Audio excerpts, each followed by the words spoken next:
Ke Citayam lalu menyusuri tanjakan Keramat, mestilah sowan dan ziarah ke makam Raden Samad. Bagi warga di sekitar Desa Ragajaya, makam Raden Samad atau juga sering dilafalkan sebagai Mbah Samad adalah kekeramatan yang tak bisa disibak. Ia diyakini sebagai penjaga desa dari segala mara bahaya. Tidak ada yang bisa menjelaskan sejak kapan usia makam itu ada, karena warga hanya menyebut sudah sejak berabad-abad silam. Jadi ini kita mau ketemu dengan Ustadznya yang biasanya mendoakan di makam. Oh, ya langsung jadi, aja. Oh, beliau selalu mendoakan Ya. setiap hari? Kalau ada orang jarah, Oh, jadi memang makamnya ini tuh, ini ya Pak, apa namanya, memang disebut orang banyak keramat ya. Tapi memang benar nggak sih Pak, apakah sebuah kejadian itu memang benar bisa disangkut pautkan dengan keramat, makam keramat itu? Ya, itu kan banyak keramatnya sih, karena dia anak buahnya. Bapak ini tinggal daerah sini kemana? Rumahnya nggak? ya Citayam. Ah, di mana? Asli sini. Oh, masih daerah sini? Masih? Asli sini semuanya. Oh, berarti udah lama banget ya udah. Ratusan tahun. Ah, berarti turun-menurun memang udah tinggal di sini. Pak, Ayo. ini kampung ini kampung apa Pak namanya Kampung Pak? Citayam. Citayam. Kampung Citayam. Iya. Citayam Ragajaya. Oh, Ragajaya. Citayam mah luas, memang aslinya ini Citayam. Oh, ini yang aslinya. Asli Citayam. Nah, aslinya ini Citayam. Penduduk-penduduk di sekitar sini itu memang sudah lama menetap di sini atau mungkin mereka pendatang atau bagaimana Ya, Pak? ada sebagian pendatang, ada aslinya di sini, ada asli. Banyak kan sih asli. Oh, banyak Asli. asli. Jadi, tapi Bapak sendiri memang sudah lama tinggal di kampung ini? Ya, saya asli sini emang udah dari lahir. Oh, berarti Bapak, dari orang tua Bapak juga memang sudah tinggal di sini? Iya. Oh, seperti itu. Tapi ya apakah warga sekitar sini nih sering berziarah atau mengetahui bahwa ada makam Raden Ya. Samad di sini? Mengetahui banyak, Banyak, banyak. Mm-mm. Oh, jadi warga sini sering mengunjungi ya? Iya, Hampir setiap hari mungkin? Ya, enggak juga sih. Mm-mm. Kadang-kadang lagi ada punya hajat, punya lihat di situ, Oh, itu doang. seperti itu. Ya, seperti itu. Biasanya ya yang tamu-tamu luar, paling seperti itu kebanyakan mah. Pak, tapi apakah warga di kampung ini nih khususnya ya pernah mengalami kejadian-kejadian yang mungkin luar nalar atau mungkin yang tidak bisa dijelaskan seperti itu? Ya, alhamdulillah sih enggak ada. Maksudnya enggak ada orang sini sih. Ya alhamdulillah, aman-aman aja orang sini sih. Kan dari awal kan dia lindungi warga sini. Oh, memang melindungi warga sini. Jadi Iya. kebanyakan kejadian itu dialami oleh pendatang ya, dari luar. Dia nggak tahu apa-apa. Jadi orang sini udah tahu, soalnya udah ngerti lah gitu. Jadi tidak pernah ada yang mengalami ya? Alhamdulillah nggak ada. Oh, seperti itu. Itu doang. Pak, ini tempatnya Pak Maman? Ya, dikit lagi sampai. Oh, di situ? Ya. Dikit lagi dah. Oke. Iya. Pemirsa, saya dan juga penjaga makam akan segera mengunjungi tempat Pak Maman dan di sana kita akan bertemu, bertanya dan juga mengunjungi ziarah dari Raden Samad. Ikuti terus penelusuran saya. Ayo Pak, mari.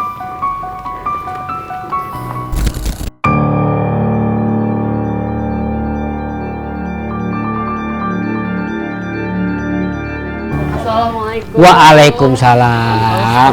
Ya. Ya. Ya, di belakang dulu Kak. Iya. Belakang dulu ya. Ya Pak, jadi saya Aldora dari di luar Nalar. Jadi kedatangan saya ini maksudnya ingin berkunjung atau berziarah ke makam dari Raden Samad. Oh iya ya.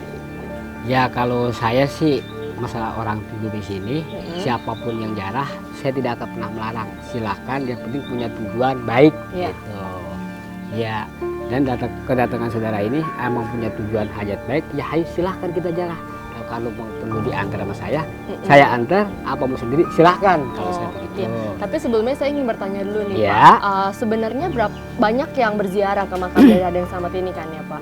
Banyak. Dan banyak. apa itu Bapak selalu menemani atau bagaimana Pak? Jadi kalau yang biasa datang minta, seharusnya emang jarah itu melalui orang di bumi atau orang sini, apa entah saya atau tetangga atau siapa orang asli sini, itu harus melalui dia. Kalau emang tujuannya dia itu baik, pengen berkah selamat, apa dia punya hajat, itu ya. Jadi Bapak menemani? Menemani. Oh. Ya. Dan juga Bapak yang sekalian memberitahu lah ya kalau misalnya Bapak bercerita tentang Raden Samad silsilahnya ke para penziarah. Tapi kalau masalah sejarah silsilahnya, kalau saya itu masalah itu di makam nggak buka sejarah silsilahnya, yang penting saya bilang di sini itu ziarah itu tidak perlu membawa apapun. Ya, yang penting kita niat kita dia cukup dibacakan surat Fatihah, baca Fatihah yang banyak, sholawat, insya Allah kita berkah. Kayak begitu. Ya. Kalau yang di luar sepengetahuan saya, entah dia punya datang ke situ tujuannya apa, itu saya nggak tahu. Gitu. Nanti dapat dia musibahnya atau apa, itu pun saya nggak tahu. Ya, jadi apapun kalau emang orang yang benar-benar baik mau datang jarak ke situ, entah melalui saya ataupun tangga atau siapa, insya Allah ya tujuan dia baik, nggak ada apa-apa sama sekali. Pasti.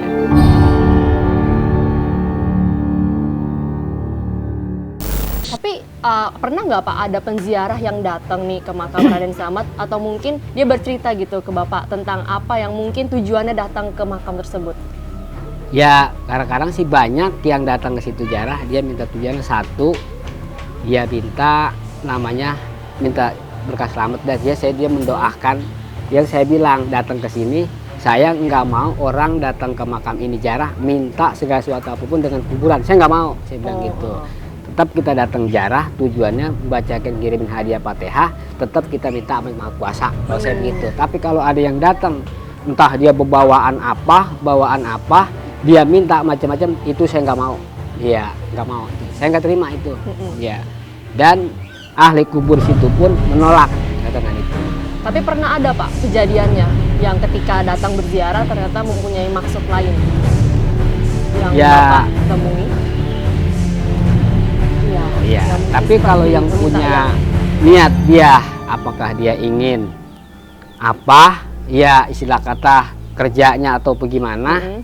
Tapi di situ datangnya pun hanya ziarah, tapi saya minta jangan minta, gitu. Tapi dengan petunjuk syariat saya begitu, insya Allah dia jalanin, alhamdulillah itu.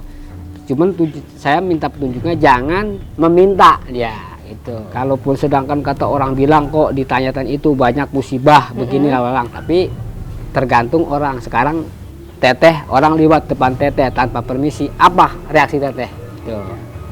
Ya itu pun sama. Dia bukan kata dia aja, yang penting hormat, sopan. Ya, gitu. kita harus menghormati. Ya.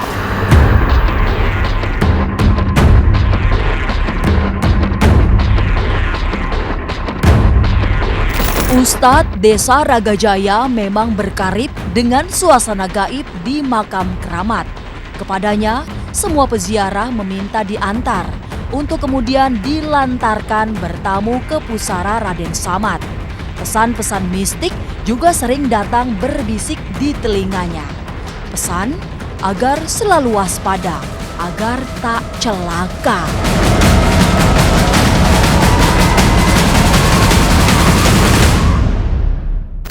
Tapi Bapak sendiri sebagai sosok yang mungkin sering pergi ke makam nih, Pak, kan banyak cerita yang beredar mengait-kaitkan nih kejadian-kejadian di luar nalar dengan makam dari Raden Samad. Itu menurut Bapak sendiri bagaimana, Pak?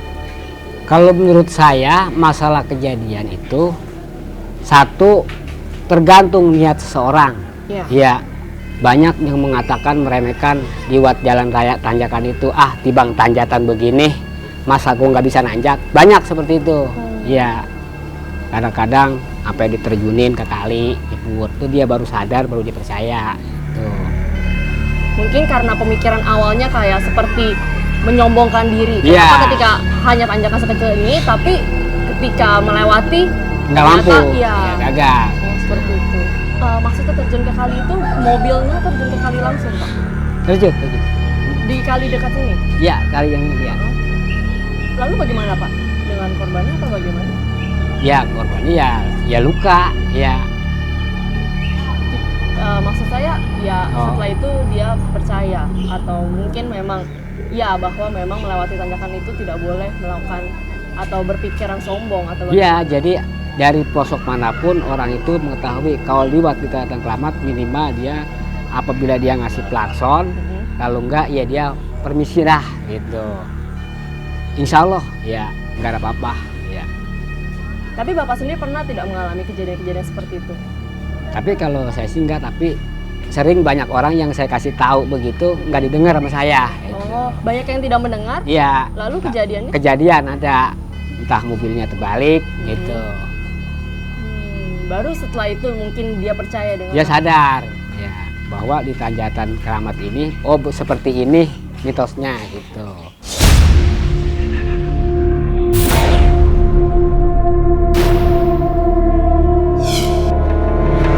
Keberadaan makam Mbah Samad yang gawat memang selalu dihubungkan dengan kecelakaan yang terjadi di Tanjakan Keramat Citayam.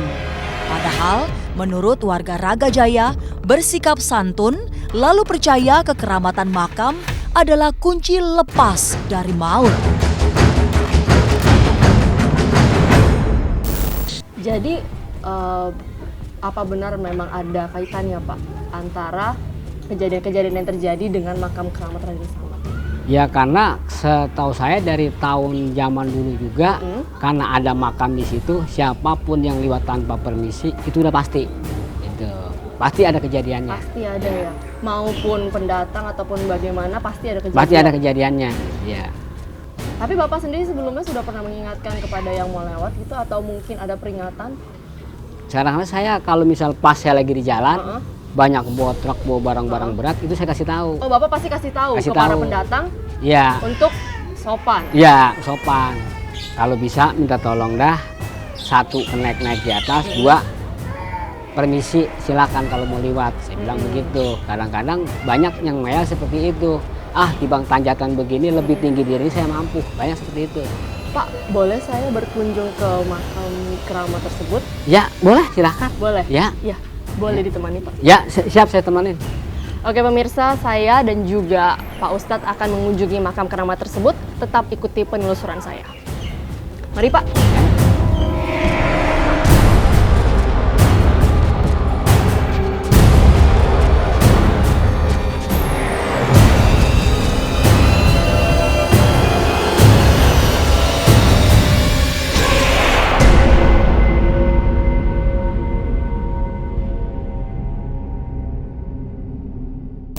Bahkan orang yang berziarah saja ke makam para orang-orang soleh, itu dulu pernah dilarang oleh Rasulullah. Kenapa? Karena banyak orang yang melakukan kesyirikan dalam berziarah ke makam itu. Contoh, dia meminta sama yang sudah dimakamkan. Misal ada wali dimakamkan, kemudian dia ziarah, dia mintanya sama wali bukan kepada Allah. Ini pun merupakan satu kesyirikan. Jadi orang ziarah itu harus tahu siapa yang dia ziarahi. Siapa nih? Makam siapa? Makam wali siapa? Sunan Gunung Jati. Bagaimana kehidupannya? Bagaimana perjuangannya terhadap Islam? Maka dia teladani. Itu namanya ibrah dalam ziarah. Jadi dia mengambil pelajaran. Kalau kita makam ziarah kemana saja, kita harus tahu sejarah kehidupan orang yang kita ziarahi untuk mengambil teladan dan keberkahan dari Allah Subhanahu wa Ta'ala. Percaya hal yang gaib sejatinya biasa saja. Sementara permisi pada penunggu alam adalah tradisi yang tak membuat rugi. Maka perjalanan tim di luar nalar akan menelusup ke selubung gaib makam Raden Samad untuk membuka dialog batin, melafalkan doa-doa untuk sosok keramat itu.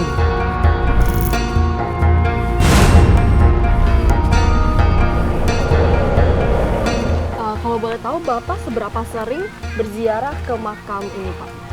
Alhamdulillah kalau saya pribadi ya kadang-kadang seminggu saya 2 kali. Oh seminggu 2 kali. Dan Bapak sudah melakukan rutinitas ini selama berapa lama Pak? Mengunjungi terus-menerus berziarah ke makam ini? Ya dari zaman almarhum, dari zaman orang tua saya masih ikut ziarah, saya ikut. Oh berarti udah lama sekali ya Pak? Ya. Nah berarti dengan jangka waktu yang sudah sangat lama ini Bapak dekat, sering berkunjung, sering berziarah ke makam ini, pernah tidak Bapak mungkin didatangi atau mungkin saja melalui mimpi atau bertemu dengan sosok aslinya atau bagaimana? Kalau orang tua saya langsung lihat. Oh, orang tua Bapak langsung lihat? Dia udah pada almarhum ya. Warnanya pakai ini putih. Sosoknya? Kayak udah ulama. Ya, pakai. Di sini agak kurus tinggi. Bapak orang tua Bapak juga yang pernah? Ya, karena dia udah almarhum. Ya, saya sih nggak bisa minta nyebutin ceritanya gitu.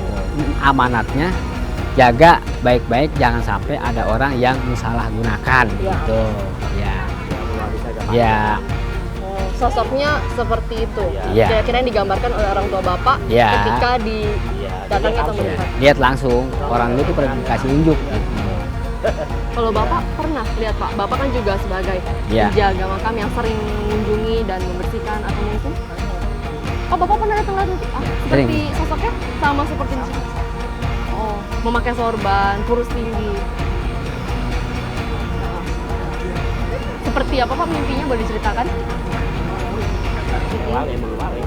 Ya kan saya bilang dia itu aulia ilah, makanya jangan kalau datang itu untuk mendoakan, doain dia yang rapi itu Iya. dia kan dia kan para wali, tujuan orang bagaimana dia tahu. Oh, baik atau buruknya seperti itu ya Pak. Masih jauh Pak makamnya? Sedikit Oh, lagi. Oh, Iya, iya. Mari.